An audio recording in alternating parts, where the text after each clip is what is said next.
Assalamualaikum warahmatullahi wabarakatuh. Halo sahabat sebuah kisah misteri, kembali lagi bersama saya Rio Wijaya. Terima kasih kepada sahabat-sahabat yang telah mendengarkan kisah misteri yang saya ceritakan. Terima kasih juga kepada sahabat-sahabat yang selalu memberikan dukungan, memberikan support agar channel ini dapat berkembang. Untuk sahabat-sahabat yang telah memberikan like, komen, dan mensubscribe channel ini, saya ucapkan banyak-banyak terima kasih.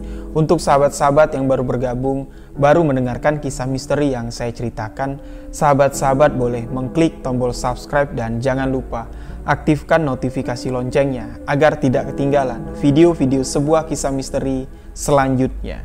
Di sebuah kisah misteri kali ini, saya akan menceritakan sebuah kisah tentang seorang gadis yang pernah melakukan pesugihan.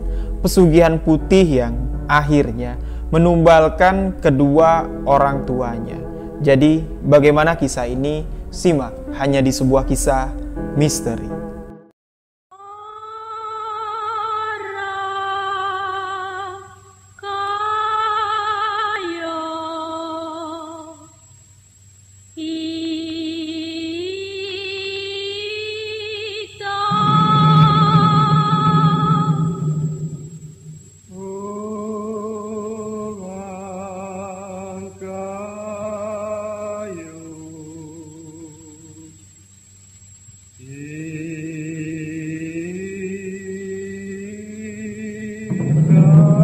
Setiap orang di masa lalunya pasti pernah melakukan kesalahan.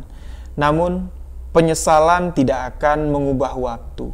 Penyesalan tidak akan merubah keadaan.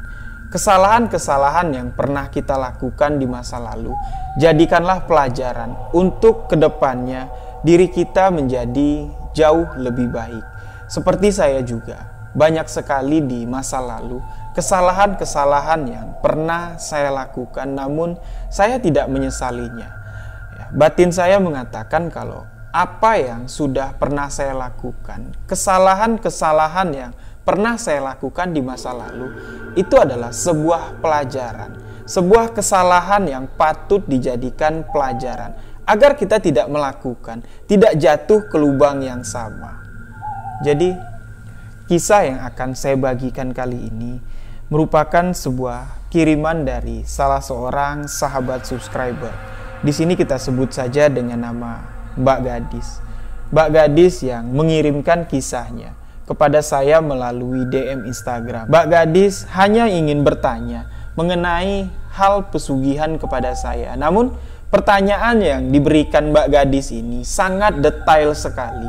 Seolah-olah Mbak Gadis ini pernah melakukan ritual pesugihan. Jadi saya langsung tutup poin kepada Mbak Gadis.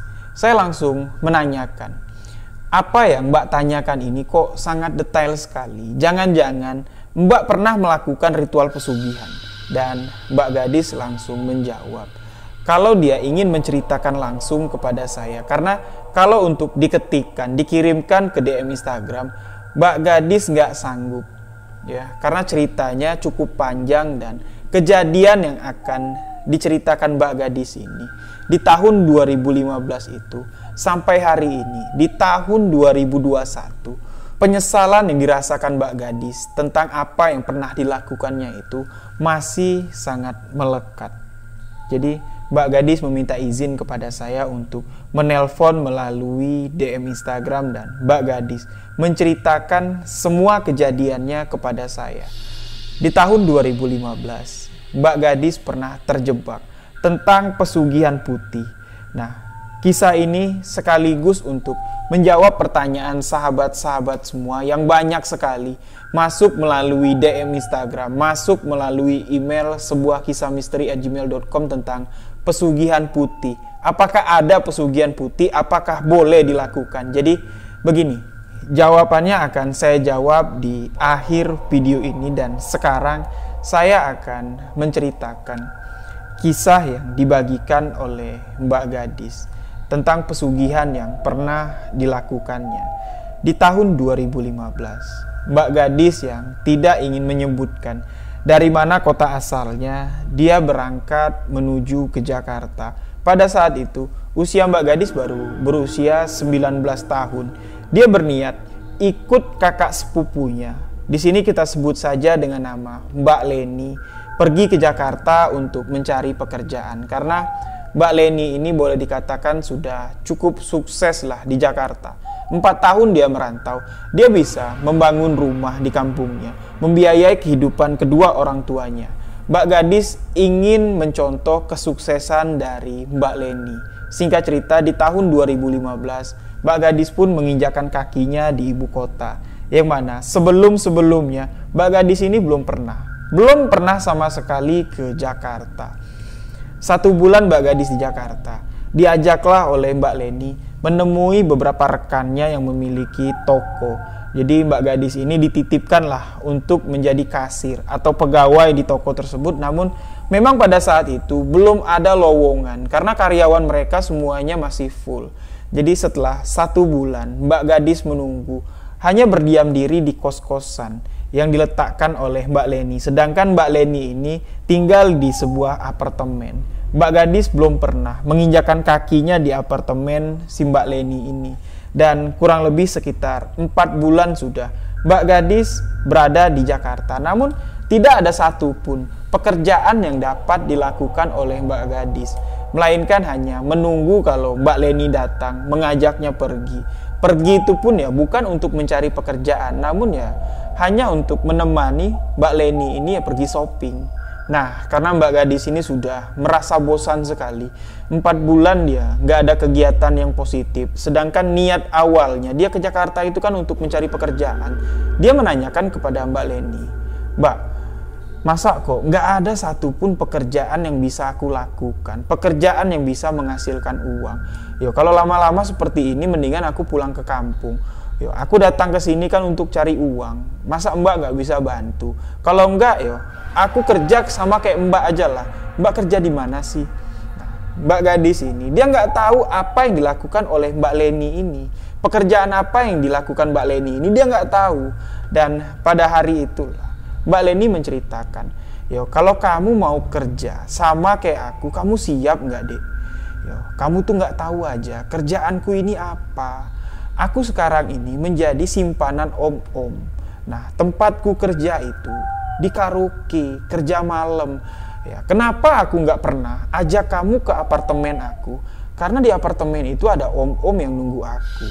Yo, aku malu, aku nggak enak lah. Aku nggak mau ngejerumusin kamu ke sana." Nah, setelah mendengarkan apa yang diceritakan oleh Mbak Leni, Mbak Gadis ini cuma bisa diem. Dia nggak nyangka sama sekali kalau kakak sepupunya ini, Mbak Leni ini, berani melakukan hal seperti itu. Dia mengenal Mbak Leni ini dari kecil. Ya, mereka di kampung semasa kecilnya itu menghabiskan waktu sama-sama. Karena selisih umur dari Mbak Leni ke Mbak Gadis ini ya cuman 2 tahun. Mbak Gadis 19 tahun dan Mbak Leni 22 tahun. Di sini Mbak Gadis mengatakan kepada Mbak Leni, "Yo, kalau Mbak kerja kayak gitu, yo terserah Mbak lah. Ya, kalau bisa, aku cariin pekerjaan yang benar. Aku nggak mau lah ikut-ikutan kerja kayak Mbak. Yo, kayak gini lah, Dek, kehidupan di Jakarta. Kalau kamu mau sabar, mudah-mudahan aja nanti kamu bisa mendapat pekerjaan yang lebih layak. Yo, Mbak juga nggak mau menjerumuskan kamu ke jalan ini. Makanya Mbak nggak mau banyak cerita. Kamu mau ikut Mbak ke Jakarta, yo, ayo ikut. Kalau cuma sekedar tempat tinggal, kalau cuma sekedar makan, yo Mbak biayain, Mbak kasih. Mbak sama sekali nggak keberatan." Nah, jadi ya sudah 4 bulan Mbak Gadis ini di Jakarta. Hanya ada seorang teman dari Mbak Leni inilah yang sering menemani Mbak Gadis di kos-kosan. Kalau si Mbak Leni nggak sempet nganterin duit untuk biaya makan si Mbak Gadis ini, ya, teman dari Mbak Leni ini kita sebut saja dengan nama Bunga. Bunga lah yang datang ke kosan untuk mengantarkan uang, mengantarkan makanan, dan pernah juga beberapa kali Bunga mengajak Mbak Gadis untuk pergi. Yo, cuman sekedar shopping lah. Nah, di sini Mbak Gadis mengatakan, ya, Bunga ini orangnya baik. Ya, umurnya ya nggak berbeda jauh lah sama Gadis. Cuman selisih setahun lah. Bunga umurnya 20, Gadis umurnya 19 tahun. Ya, karena umur yang tidak terlalu beda jauh. Mereka ini nyambung kalau cerita. Yo saling curhat lah, dan pada suatu hari ketika si Bunga ini disuruh Mbak Leni untuk mengantarkan uang kepada Mbak Gadis. Nah, Bunga mengajak Mbak Gadis untuk pergi keluar untuk makan di sebuah kafe yang cukup mewah. Sebuah kafe yang kata Mbak Bunga, ya, mereka makan berdua aja itu bisa buat ngebayar DP motor, dia bilang. Jadi mereka makanlah di kafe itu, dan di sini Mbak Gadis yang penasaran sebenarnya Bunga ini dapat duit dari mana. Karena dia memperhatikan pakaian yang digunakan oleh Bunga ini, ya pakaian-pakaian mahal. Perhiasan yang digunakan Bunga ini juga banyak sekali. Dia penasaran karena dia nggak tahu selama Bunga ini dekat, sering cerita, sering curhat dengan Gadis, Bunga nggak pernah sama sekali menyinggung tentang pekerjaannya. Dan di kafe itulah Mbak Gadis yang penasaran bertanya kepada Bunga, "Mbak, maaf yo kalau aku lancang. Dari kemarin tuh sebenarnya aku ingin nanyain hal ini kepada Mbak Bunga. Aku penasaran sekali, jujur aku penasaran sekali. Sebenarnya Mbak Bunga ini kerja apa sih? Dari pakaian yang Mbak gunakan, yo aku tahu barang-barang mahal, dari perhiasan yang Mbak gunakan, dari mobil yang Mbak gunakan. Apa Mbak ini sama juga kerjanya sama Mbak Leni?" Ya, Bunga mengatakan kepada Mbak Gadis, "Ya emang kamu tahu apa kerjaan kakakmu itu?" "Ya kemarin Mbak Leni sudah cerita sama saya kalau dia kerja di karaoke." Nah, jangan-jangan Mbak Bunga juga sama ya kerjanya sama Mbak Leni. Ya dulu aku kenal sama Leni itu ya karena kami sama-sama bekerja di karaoke tersebut. Tapi ya sudah 2 tahun ini aku nggak kerja di sana lagi. Aku sudah berhenti. Ya, aku sudah ada kerjaan lain lah yang bisa menghasilkan uang lebih banyak dari kerja di karaoke itu, dan nggak perlu capek-capek juga nyari duitnya. Nah, ya, Gadis yang mendengarkan, ya, bisa cari duit, nggak perlu kerja di karaoke, uangnya banyak, nggak perlu capek, ya otomatis dia kepingin tahu pekerjaan apa sebenarnya yang dilakukan oleh Bunga. Nah, Gadis menanyakan, "Yo, kalau memang kerjanya gampang, Gadis bisa nggak Mbak kira-kira kerja kayak Mbak? Bisa banyak duit kayak Mbak?" "Yo, soalnya aku sudah 4 bulan di Jakarta. Kalau aku mau kerja sama kayak kerjaan Mbak Leni itu aku takut Mbak. Aku sama sekali belum pernah masuk ke karaoke aja, aku belum pernah. Aku takut." Nah, jadi Bunga ini menawarkan Gadis untuk ikut. "Yo, kalau kamu mau, besok kamu ikut aku. Biar kamu tahu sebenarnya uang yang aku dapat, uang yang aku miliki sekarang ini dapatnya di mana, kerjanya gimana. Besok aku jemput kamu." Singkat cerita, pagi-pagi sekali, keesokan harinya Bunga langsung menjemput Gadis. Mereka pergi ke sebuah daerah yang cukup jauh dari Jakarta. Mereka berangkat pagi dan sampai ke lokasi itu sekitar jam 11 malam. Sampai di sebuah pedesaan, masuk ke dalam kampung dan singgah di sebuah rumah yang cukup sederhana. Nah, mereka pun turun dari mobil. Bunga mengatakan, "Ayo, kamu masuk. Kalau kamu mau tahu apa yang aku lakukan, dari mana aku bisa dapat duit banyak kayak sekarang, yuk, kamu masuk. Nanti aku kasih tahu. Aku kenalin sama orang yang punya duit banyak." Sebenarnya Mbak Gadis ini takut. Karena dia melihat lingkungan di tempat rumah itu, lingkungan sekitar rumah itu sepi sekali. Cuman ada rumah itu aja. Mereka pun masuk, mengetok pintu dan dibuka oleh seorang bapak-bapak.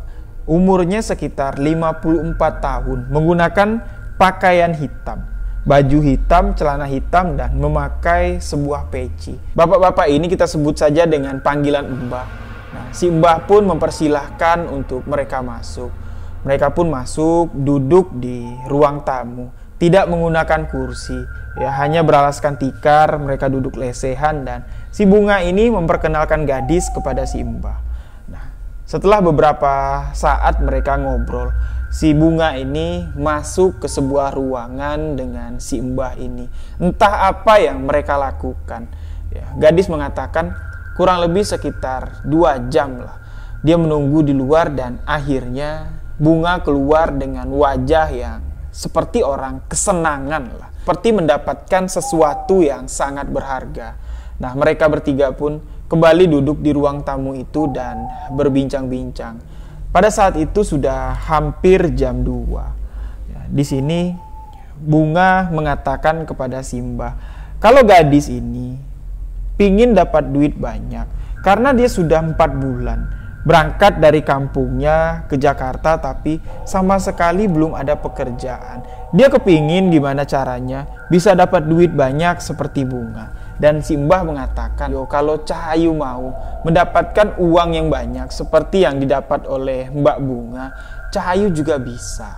Nah, di sini gadis menanyakan kepada si Mbah, ya memang gimana caranya Mbah, biar aku bisa dapat duit banyak seperti Mbak Bunga. Si Mbah ini pun menceritakan apa yang dilakukan oleh Bunga ini bisa menghasilkan uang yang banyak. Dia ini melakukan sebuah ritual pesugihan. Ketika mendengar kata pesugihan, di sini sebenarnya gadis ini sudah ketakutan. Ya, dia berpikir kalau pesugihan itu yo pasti ada tumbalnya. Pasti tentang hal-hal mistis dan tentang makhluk-makhluk gaib yang sangat menyeramkan. Dia langsung ngomong sama si Mbah, yo kalau pesugihan aku nggak mau lah Mbah, mendingan aku kerja ikut sama Mbak Leni. Ya biarlah kerja malam, orang bilang jadi perempuan malam nggak apa-apa lah. Yang penting yo nggak ada tumbal-tumbalan lah Mbah, aku takut. Nah di sini si Mbah mengatakan, yo kamu jangan berprasangka buruk dulu Cahayu. Kamu tanya dulu sama Mbak Bunga, apakah Mbak Bunga pernah ketemu dengan makhluk gaib? Apakah Mbak Bunga pernah numbalin nyawa orang? Coba kamu tanya. Dan Bunga pun menjelaskan kepada si gadis ini kalau pesugihan yang dilakukannya itu adalah pesugihan putih. Pesugihan yang dimiliki si Mbah ini nggak pakai tumbal, pesugihan putih. Jadi kamu hanya harus melakukan beberapa ritual, beberapa syarat yang harus kamu lakukan agar bisa mendapatkan pesugihan ini. Dan si Mbah pun menambahkan, yo benar, apa yang dikatakan oleh Bunga ya benar. Di sini tidak ada menggunakan tumbal. Yo, tidak seperti tempat lain lah. Pesugihan yang saya lakukan ini adalah pesugihan putih. Ya kurang lebih seperti itulah. Si Mbah dan si Bunga ini meyakinkan gadis kalau pesugihan yang dilakukannya ini ya pesugihan putih, bukan pesugihan yang menggunakan tumbal. Nah, pada malam itu, ya karena si gadis ini ya sudah terbayang-bayang bagaimana nanti kalau dia menjadi orang kaya, ya, bisa membeli apa yang dia inginkan seperti apa yang dilakukan oleh Bunga. Ya, dia mengiyakan, yo nggak apa-apa lah Mbah. Kalau memang pesugihan ini tidak menggunakan tumbal, kalau memang pesugihan ini pesugihan putih, yo saya mau lah. Gimana caranya? Nah, kalau memang Cahayu mau, kebetulan malam ini malam yang tepat untuk mengambil pesugihan. Jadi yo Cahayu ikut Mbah masuk ke dalam, kita melakukan ritual. Jadi malam itu sekitar jam 2 malam, yo, gadis ikut dengan si Mbah masuk ke dalam sebuah ruangan. Ruangan yang dilihat oleh gadis ini ya cukup menyeramkan. Ya, nuansanya gelap sekali, hanya diterangi dengan beberapa lilin. Di situ ada meja. Meja itu lengkap. Ada kembang 7 rupa. Ada beberapa buah kendi yang terbuat dari tanah dan senampan ya bara api untuk membakar kemenyan. Dan si Mbah mengatakan, kalau memang Cahayu sudah yakin untuk mengambil jalan pesugihan ini, Cahayu harus memilih beberapa kendi yang ada di situ. Nah, ketika nanti saya memberikan isyarat, Cahayu harus memecahkan kendi itu. Pokoknya kendi yang di tangan Cahayu itu harus pecah. Jadi gadis ini dia nggak berpikir panjang lagi karena dia sudah yakin kalau pesugihan ini pesugihan putih. Cuman itulah yang ada di otaknya. Setelah pesugihan ini dilakukannya, dia bakal jadi orang kaya. Jadi si Mbah pun mulai melakukan ritual, membacakan beberapa mantra dan membakar kemenyan. Ketika kemenyan itu dibakar, ya sebenarnya di sini gadis sudah merasakan ada sesuatu yang aneh. Yang tadinya ruangan itu ya tidak terlalu besar lah, kurang lebih ukurannya 3x3 lah, 3 meter x 3 meter. Yang ada di dalam itu cuman si Mbah ya, dan si gadis ini duduk berhadapan dan di tengah-tengah mereka tuh ada meja, seperti meja altar lah, meja persembahan yang lengkap dengan sesajennya. Dan ketika kemenyan itu dibakar, gadis ini merasa kalau di belakangnya ini sangat ramai sekali karena yo terasa lah ya Kalau ruangan yang kecil, ruangan 3x3 itu kalau penuh orangnya, nafas tuh susah, agak sedikit sesak dan gerah. Gadis merasakan hal tersebut dan si mbah memberikan kode untuk memecahkan kendi yang ada di sana. Gadis pun memilih sebuah kendi yang ukurannya tidak terlalu besar, karena di situ ada beberapa kendi yang ukuran sedang, yang ukuran yang tidak terlalu sedang, dan ukuran yang sangat besar. Entah kenapa, ya, gadis ini memilih ukuran yang sedang dan langsung mengambilnya. Ketika kendi itu ingin dihentakkan ke lantai, ya, seketika gadis terbayang wajah kedua orang tuanya. Ketika kendi itu pecah, ya, gadis langsung terbayang kalau ada sesuatu hal yang buruk terjadi di rumah. Namun ya, dia hanya berpikir itu cuma bayangannya saja, karena dia sudah lama nggak pernah berkomunikasi dengan kedua orang tuanya. Dan si mbah mengatakan, apa yang kamu pilih itu tepat, kamu sudah mendapatkan apa yang kamu mau. Jadi setelah kendi ini pecah, ya, syarat selanjutnya yang harus kamu lakukan, setiap 1 tahun sekali, tepat pada malam ini, kamu harus datang kembali lagi ke sini untuk memecahkan kendi selanjutnya. Setiap kamu memecahkan kendi di 1 tahun sekali, kekayaan yang akan kamu dapat tuh akan berlipat ganda. Nah, jadi gadis bertanya, kendi udah saya pecahin, Mbak, tapi uangnya saya dapat dari mana? Nah, Mbak mengatakan, itu pertanyaan yang lumrah, karena saya tidak menjelaskan kepada kamu uangnya itu dapat dari mana. Nanti, ya, beberapa malam setelah malam ini, setelah kamu memecahkan kendi itu, kamu akan bermimpi didatangi oleh sesosok orang tua, dan orang tua itu akan menunjukkan kamu di mana kamu akan bisa mendapatkan uang. Jadi ya, setelah ritual itu, ya, kurang lebih 1 jam ritual itu berlangsung, hari sudah semakin subuh. Nah, jadi mereka pun berpamitan untuk pulang, keluar dari rumah si mbah. Ya, pada malam itu karena tidak memungkinkan lagi untuk pulang ke Jakarta, mereka keluar dari kampung itu menuju ke tempat yang agak ramai lah ya. Karena memang rumah si mbah ini sangat terpencil sekali. Ya, mereka tibalah di sebuah penginapan dan menginap di sana. Nah, jadi karena memang perjalanan mereka ini cukup jauh, ya, yang bawa mobil tuh cuman Bunga sendirian yang nyetir. Bunga mengatakan, ya udahlah, kita nginep 1 hari di tempat ini. Ya sekalian kita jalan-jalan lah, refreshing. Nah, gadisnya ikut-ikut aja. Akhirnya mereka menginap 1 hari di tempat itu. Jadi setelah mereka istirahat, cukup istirahat, sekitar jam 2 siang, Bunga mengajak gadis untuk pergi jalan-jalan, melihat-lihat kota tempat mereka menginap. Dan pada malam harinya, di kamar hotel itu, gadis bermimpi didatangi sesosok nenek-nenek tua menggunakan kemben, ya, dan membawa seperti bawa keranjang di belakangnya, digendong seperti itu dan menemui gadis. Nenek-nenek itu mengatakan kalau rezeki kamu bisa kamu ambil di tempat kamu tidur. Nah, di situ gadis seperti melihat di atas tempat tidur, di kamar kosnya itu berserakan uang pecahan 100.000. Nah, ketika pagi harinya, dia langsung membangunkan karena kamarnya berpisah ya. Kamar gadis dan kamar Bunga ini bersebelahan, tidak tidur satu kamar. Dia langsung mengetok kamar Bunga. Mbak, bangun mbak. Ya, ternyata Bunga pun sudah bangun, membuka pintu dan gadis masuk. Gadis menceritakan, aku tadi malam mimpi mbak, ketemu sama nenek-nenek, dan nenek-nenek itu mengatakan kalau rezekiku bisa aku ambil di atas tempat tidur.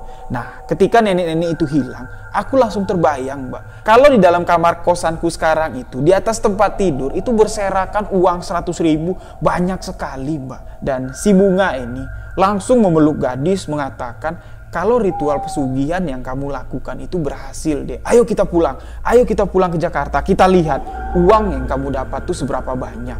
Jadi mereka langsung packing, mereka langsung menuju ke Jakarta dan sampai di kosan tersebut. Dan ketika gadis membuka pintu kamar kosan, alangkah terkejutnya, di atas tempat tidur gadis itu uang 100.000 berserakan banyak sekali. Jadi Bunga pun masuk ke kamar kosan itu, langsung kembali memeluk gadis. Dia senang karena ritual pesugihan gadis ini berhasil. Mereka pun langsung membereskan uang yang ada di tempat tidur, merapikannya, dan Bunga pun berpamitan untuk pulang. Jadi gadis pada malam itu, dia nggak bisa tidur, ngelihat uang yang bertumpuk-tumpuk di kamarnya. Dia nggak habis pikir, uang itu datang dari mana? Siapa yang mengantarkan uang itu? Dan dia bertanya-tanya dalam hatinya, jangan-jangan ini uang palsu. Jadi keesokan harinya, pagi-pagi sekali, gadis ini penasaran. Dia membawa selembar uang 100.000. Dia memberanikan diri untuk membelanjakannya di sebuah minimarket yang ada di dekat kosannya. Dan ketika dia membayarkan ke kasir, alangkah terkejutnya. Kasir dari minimarket itu menerima uang yang diberikan gadis dan memberikan kembalian dari sisa belanjaan gadis.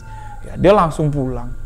Masuk ke kamar kos, dia loncat-loncat, senang sekali. Dan dalam kesenangannya si gadis ini, tiba-tiba handphonenya berdering. Dia melihat di panggilan teleponnya, di situ ternyata kakak sepupunya menelpon mengabari kalau ibu dari gadis meninggal dunia.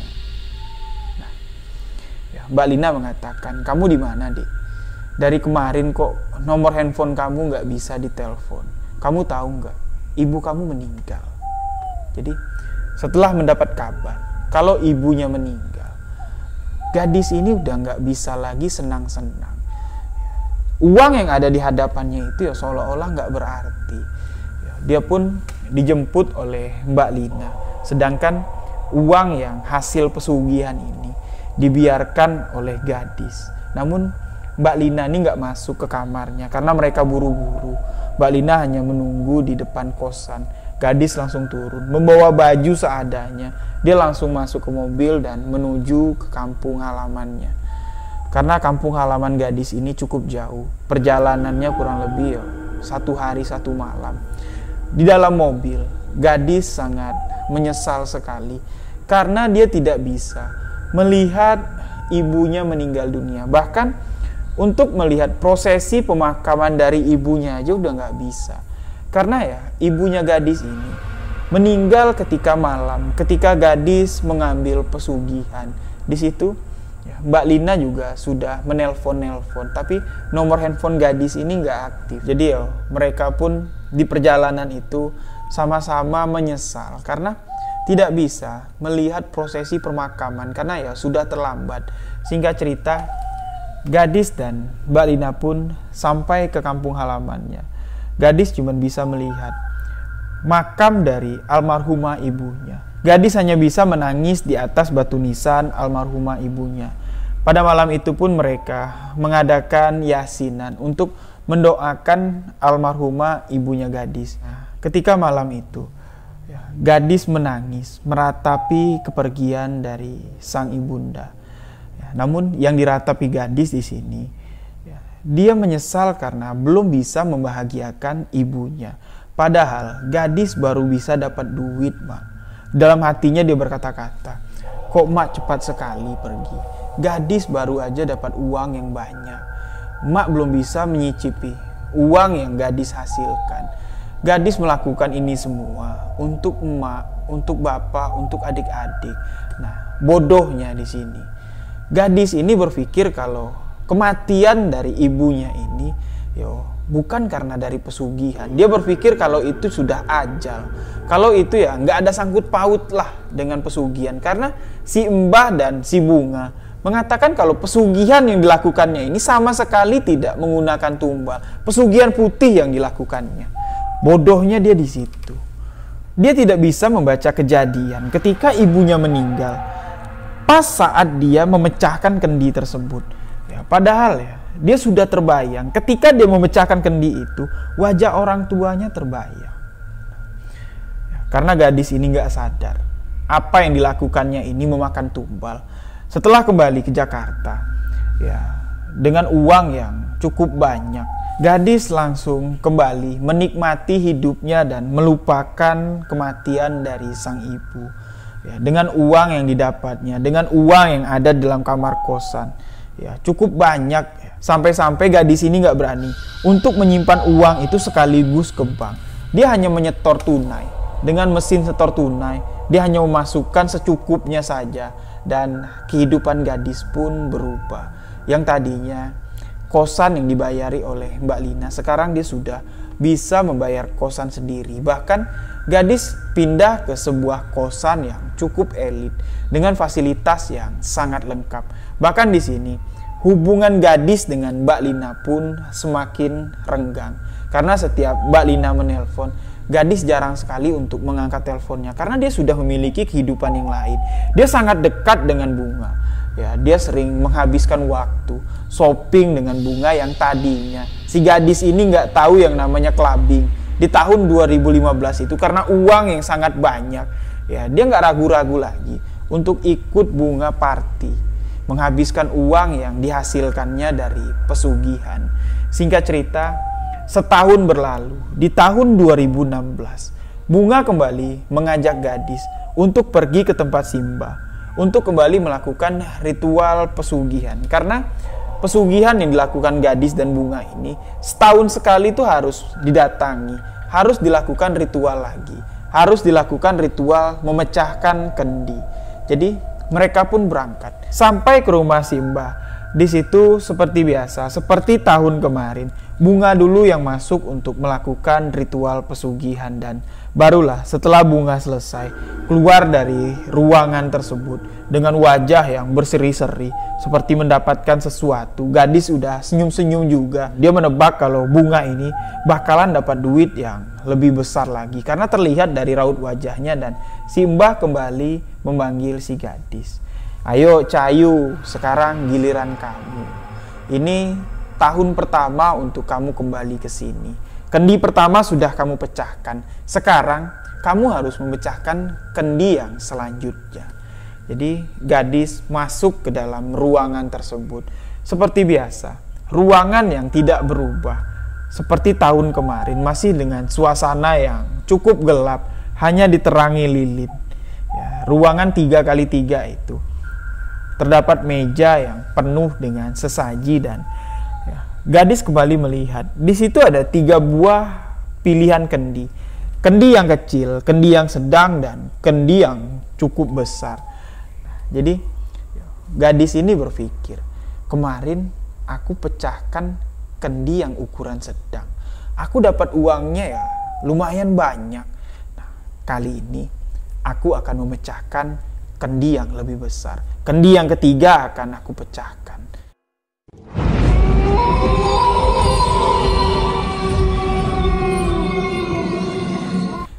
Di sini gadis sama sekali tidak ingat kejadian tahun lalu. Ketika dia di rumah Mbah, ketika dia memecahkan kendi, ibunya meninggal dunia, itu sudah tidak dia ingat lagi. Yo, mudah-mudahan kendi yang besar yang kamu pecahkan, yo besok-besok rezeki yang kamu dapat akan lebih besar. Apa salahku, Dek? Kamu pindah kosan, kamu gak ngabarin aku. Mentang-mentang kamu sekarang sudah berteman dengan temanku. Yo, susahnya seperti ini. Kalau ada kabar duka, ayah kamu meninggal. Gadis yang sudah memiliki mobil pada saat itu, dia mengendarai mobilnya. Namun pada saat malam, sekitar jam 11 lah kejadian itu, gadis ini kebanyakan melamun. Ya, dia hilang kendali dan mobilnya itu menabrak pembatas jalan. Lagi-lagi Pak Kiai mengucapkan sebuah kalimat yang membuat Mbak gadis menangis sejadi-jadinya. Dosa itu tidak akan bisa dihapus dengan air mata. Dosa yang kamu lakukan hanya dapat diampuni, hanya dapat dihapus oleh Allah Subhanahu wa Ta'ala. Tadi malam, saya bermimpi sangat mengerikan sekali. Saya melihat kedua adik saya dibawa masuk ke dalam sebuah lembah yang sangat mengerikan. Itu pendapat saya. Mohon maaf kalau kita berbeda pendapat. Kalau ada sahabat-sahabat yang berbeda pendapat tentang pendapat saya tentang pesugihan, menurut saya, apapun itu jenis pesugihannya, itu adalah sesat. Itu adalah salah. Karena saya sendiri pernah melangkahkan kaki menuju ke arah pesugihan, hampir terjerumus ke arah pesugihan, dan insya Allah ceritanya akan saya ceritakan di video selanjutnya. di sebuah video yang sangat spesial yang akan saya berikan kepada sahabat-sahabat semua.